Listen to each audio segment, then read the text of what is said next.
ngàyនេះនាងខ្ញុំមកស្ងោរតាយងជ័យជាមួយនឹងជើងឈូកម្ដងគ្រឿងផ្សំគឺមានតែតាយងជ័យតូចមួយនឹងទេបងប្អូន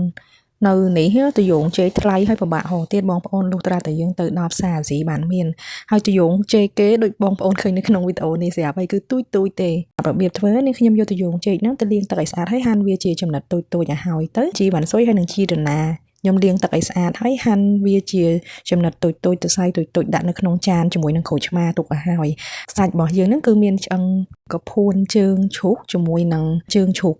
យើងខ្ញុំយកវាទៅស្ងោរសុះលាងទឹកឲ្យស្អាតចេញម្សៅទៅបានយើងដាក់ដាំទឹកឲ្យពុះដាក់បង់សាច់នឹងចូលហើយរំងាស់វាឲ្យវារៀងផុយបន្តិចហើយកំឡុងពេលរំងាស់ហ្នឹងគឺយើងត្រូវដួសពពុះដែលវាអណ្ដែតនៅខាងលើសម្លហ្នឹងចេញបងប្អូនដើម្បីកុំឲ្យវាមានក្លិនឆ្អាបណាហើយបន្ទាប់ពីរំងាស់មើលទៅវារៀងផុយហើយនាងខ្ញុំដាក់អំបិលចូលមួយកូនស្លាបព្រាកាហ្វេហើយនឹងម្សៅស៊ុបមួយកូនស្លាបព្រាកាហ្វេបន្ទាប់មកគឺខ្ញុំដាក់តាយងចេកដែលយើងចិតជាជំរាកតូចនឹងចូលហើយ